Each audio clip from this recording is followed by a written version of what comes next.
jet wing. Like, the movie that makes no sense to you at all. So, what are your moments that really stick out to you? Your what the fuck moments of this?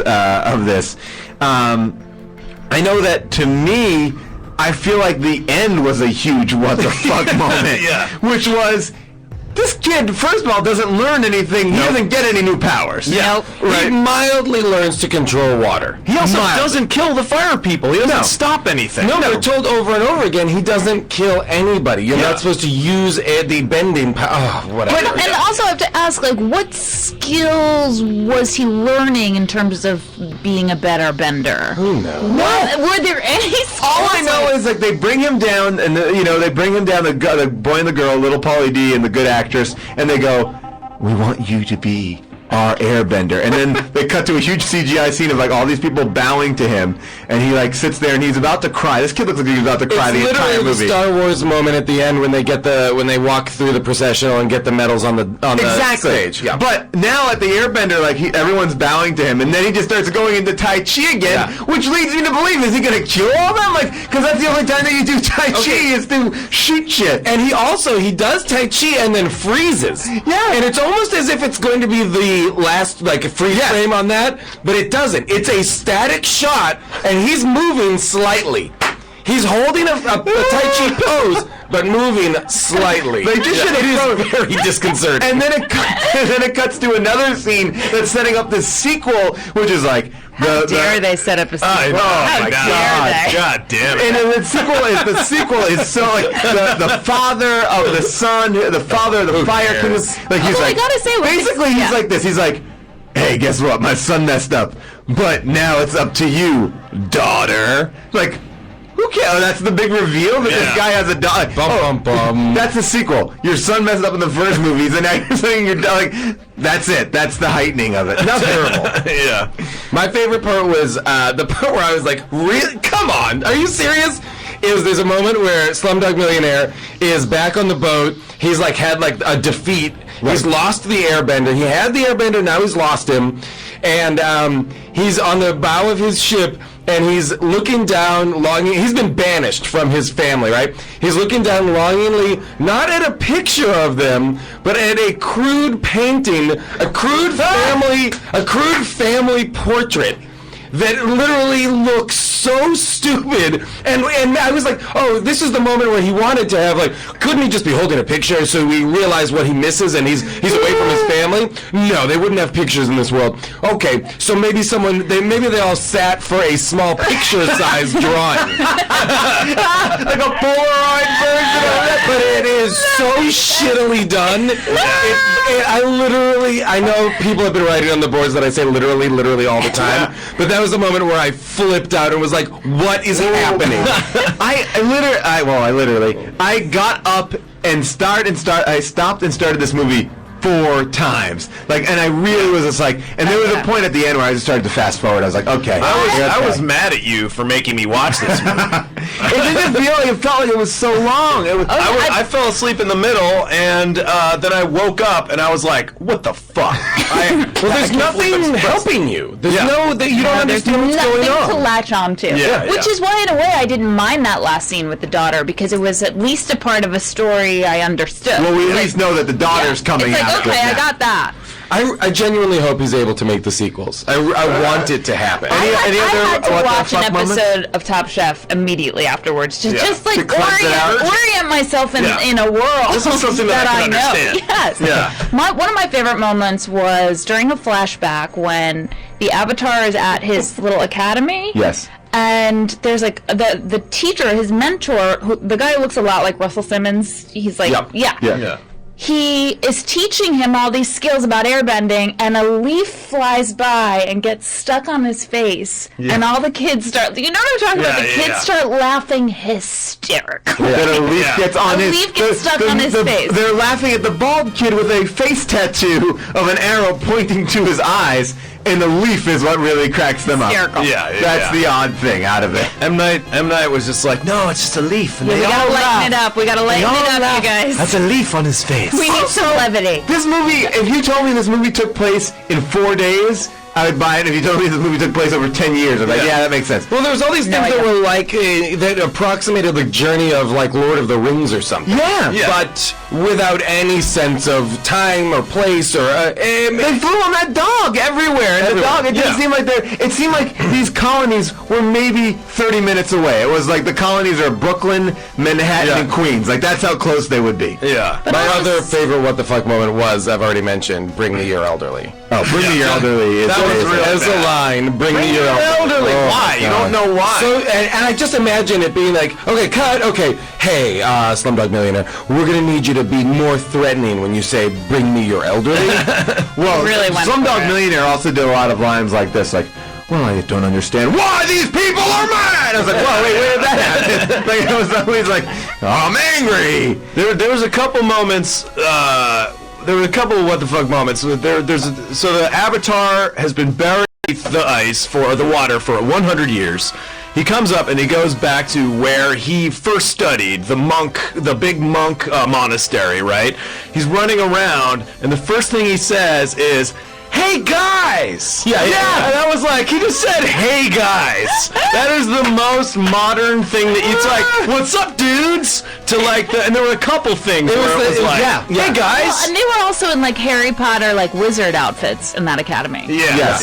But there was a bunch of like phrasing and like why if you're gonna make that movie, why not go to lengths to like create a way to talk for them? Like say like brothers. Yes. Like there's something to be said. He goes, "Hey guys, there's somebody I want you to meet." Yeah. I want to. If you search on Google, someone has taken some scenes from the movie. I should have brought this in. It just is a little long. Where they play the movie clip and then they play the scene from the cartoon. The cartoon is better written than the movie, which makes you go, when you're taking the source material, just take the source material. Yeah. Why are we changing it? Yeah. Like you're doing the same scenes. It was like it really was watching a shittier version. It should have been the opposite way around. The cartoon was shitty and the movie is better, but it was like dumbed down. Did this movie make money? Well, that's interesting you bring that up. I would like this is a new section here on the show because people were asking about this. First of all, what do you think the budget of the movie would be? Oh, brother. Take a guess at what the budget would be. 80 million. 80 million. Yeah. 80 million. 110 million. $150 million. Give it to M. Night. $150 million. Wow. Now, how much do you think it grossed worldwide? There's U.S. and worldwide. We'll do worldwide first. 75 million. 75 million, okay. Wait, worldwide includes U.S. or it doesn't? Includes U.S. Okay. Everything, every dime. 100 million. Okay. 175 million. $317 million. That movie is a giant hit. Wow. $317 million. It made 131 in the United States alone. That's amazing. Wow. And it made 317. That's unbelievable. Isn't that crazy? Wow. That this movie was a huge success. It makes sense. It's like a kung fu crazy journey movie. It makes sense to me. But it why also, it would do well. I mean, but also, I was one of my what the fuck moments is like when they put up posters of The Last Airbender, like hand drawn, like wanted posters. Oh yeah. But it's all Chinese lettering on either side, so I don't know if that's a good poster or a bad poster. Like, what does that mean? It was to announce his presence. It was to like, he is back. But no one knows what he looks like, though, right? That's the whole thing. Is that this guy is reincarnated a million times, so he could be a baby. Like, there's no way to show. That was the other thing that I found. I was like, why would you do this? It's like they can't kill the Last Airbender. Like the bad guys are chasing him to capture him, but they can't kill him. Otherwise, he'll just be reincarnated in a child somewhere, and they'll never find him again. But then it's like he lets himself get caught so many times. But then when he gets like uncomfortable, then he uses his powers. It's like, just use your powers not to get caught. The minute someone touches you, like boom, shoot him away. Yeah. And then they tie him up. How did he get caught in that ice cube in the first place? The beaver fell asleep. They fell into the water. He explains it at one point. They fell into the water. And he surrounded them. He bended the air around them because they couldn't get out or something. So they could breathe. They could breathe. And then he lost track of time or something. He said they say something. This is They suspicious. say something that crazy so that they can explain that he doesn't know how long he's been away. He literally should have just said, "I fucked up. I fucked up. That was 100 years." Hey guys, my bad. Also, not really terribly affected by finding out that he was been asleep for 100 years. Yeah, Like even this- with all the skeletons. Yeah, even he walks into a graveyard of all of his dead mentors. It's like, okay. Yeah. He kicks their bones. He like kicks kicking their their bones. He also meditates at certain points in this movie for like these Yoda sequences, and in one of them has a commune with a crazy dragon that Number of them. The number of dragons, and the dragon's like, "You are on the right path. Yeah. Continue this." It's like, Show them the power of the ocean. and why did that girl die? That girl like committed suicide for what? Did she? How did that affect To him? replace the moon Because god. the moon gods were sorry, I was killed. wrong. White-haired girl. Yeah. Yes. She comes back at the end, but she didn't die. doesn't right? come back. Or- No, She's she dead, looks you like the guys. girl who She comes looks back, like the girl, the but black she's not. girl. Yeah, She's stone cold dead. Oh, she is. dead. Oh Okay. man, we got to show these people that our beliefs are as good as their beliefs. And that's like a real funny one of like, oh no, the moon fairy or the moon god is dead. What will happen? And she's like, this is what my life is for. I'm supposed to give my life for the moon god. And they're all like, okay. Yeah, Get in there, hurry get up. not a bad thing. Off you go now. Oh man. Well, okay. As you know, every movie we learn a lot about ourselves and our lives, and June compiles these thoughts into something we like to call life lessons. Life lessons. What do you got? Okay, this was a particularly hard one, but I did because I didn't understand anything that happened in the movie. But I did take away a few things. Number one, fire melts ice. That was That is basic a life elemental lesson. stuff, but Fire it's melts important to ice. remember. Important. Number two, don't put killing God on your list of things to do. Right, because that was That everybody's was why the downfall. moon god got killed by some dog's uncle. Oh yes, Yes, because he wanted to kill God. So don't kill No, not God. by Slumdog's uncle, by Daily sorry, Show by- correspondent Alpha Manvi. As someone emailed me, Asaf Manvi can have a very valid argument with John Oliver and who was in the worst movie, Love Guru or Last Airbender. Like they both were in quite arguably two of the worst movies. I know who ever. wins the competition of who wore the dumbest helmet in this movie when he has that helmet on at the end. Oh man, we got to do Love Guru, man. That is one of my favorite bad ones. Okay, number three, when your dad wants to fight you, do it. Just do it. That caused a lot of downfall. Do it. Don't pussy out. Yes, don't pussy out.